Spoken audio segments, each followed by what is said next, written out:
What's going on, everyone? BouseFeenux here, and it's Thursday, which means, you guessed it, DevStream Recap Day. Not a whole lot of crazy stuff going on this week, but they did touch on a few topics I think would be relevant to your interests. So, with that being said, let's go ahead and jump in. Now, Tuesday was the debut of Season 2. Fuck, that rhymed. I'm really sorry, guys, but the Season 2 patch has been the biggest update to the game so far.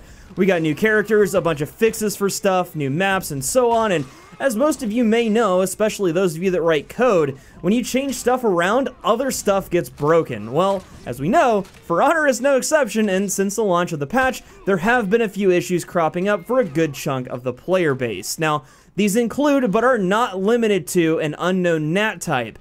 This was caused by some snafu with maintenance going wrong, and it should be fixed by now.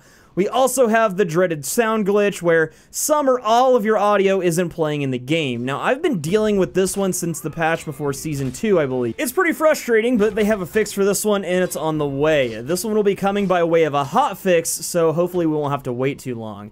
In addition to that, the new maps weren't showing up on the playlist, namely Temple Garden.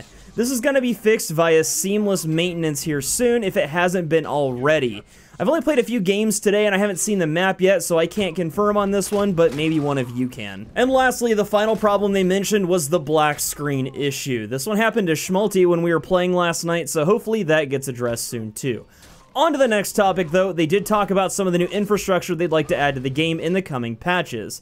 Firstly, they want to take a look at matchmaking. Over the coming weeks, they're going to be rolling out new stuff behind the scenes that affects how you're going to be matched up with other players. They didn't go too into detail about this, but the main points were that they want to factor in stuff like player skill, gameplay time, and total account rep. This isn't too much to go on, but it seems like they are actively working on trying to make things a bit more fair. Now, next, and this is something I thought was really interesting, is they're talking about adding test servers to the game. A lot of games do this, and it's pretty awesome, and basically how they work is that you get to test new features before they're released into the live version of the game. Overwatch does this a lot with its public test realm, or PTR for short, and this will be a fantastic way for us to provide feedback in the future for coming balance changes and whatnot, and we'll get to see some of the new stuff before it actually makes it into the game, so that's pretty cool too. The last big thing they touched on was the lever penalty. We've been hearing about this pretty much since day one, and each week we get a little more insight.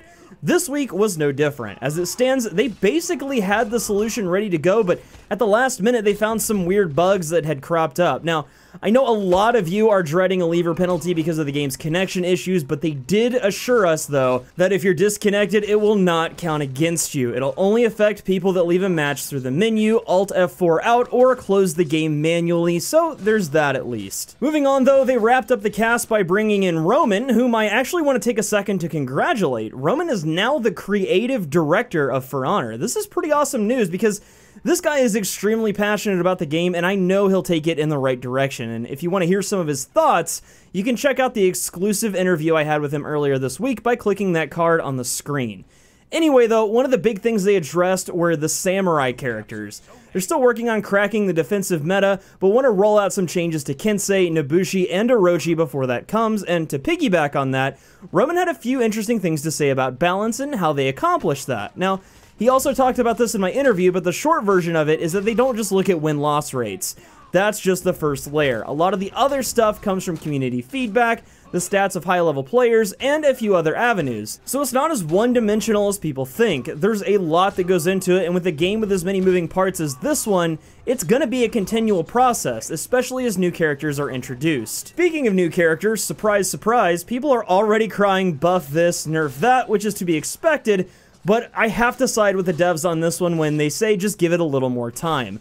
The new characters have only been out for 2 days at the time of this video, and there's bound to be a learning curve. Remember when the game first came out, how bad that was? Now, that being said, they aren't perfect by far. Case in point, the Shinobi kick. It's pretty much unpunishable, really hard to dodge, and there's a ton of things you can do after it. They're taking a close look at that move in particular, but they still want to wait a little bit longer before they go swinging the nerf bat around. In my opinion, I kind of hope that doesn't happen, and as I've said 1,000 times before, nerfs make a game really boring. Everything becomes one-dimensional and really dull. we should be asking for the tools to deal with OP characters, not nerfs to the only thing that make those characters unique. Now, I know that's not the most popular opinion, but there it is. Take it for what you will. On to the next topic, though. One of the last things they talked about was the new gear stat interface. People don't really like it, and I gotta say, I'm pretty much one of them. The stat numbers are really nice, but you don't really get a frame of reference as to what any of them actually mean and what the caps are. What they're thinking about doing is a hybrid system with the bars that we used to have, as well as the percentages beside them. I think this would be a happy medium, but as it stands now, the current system is kind of confusing.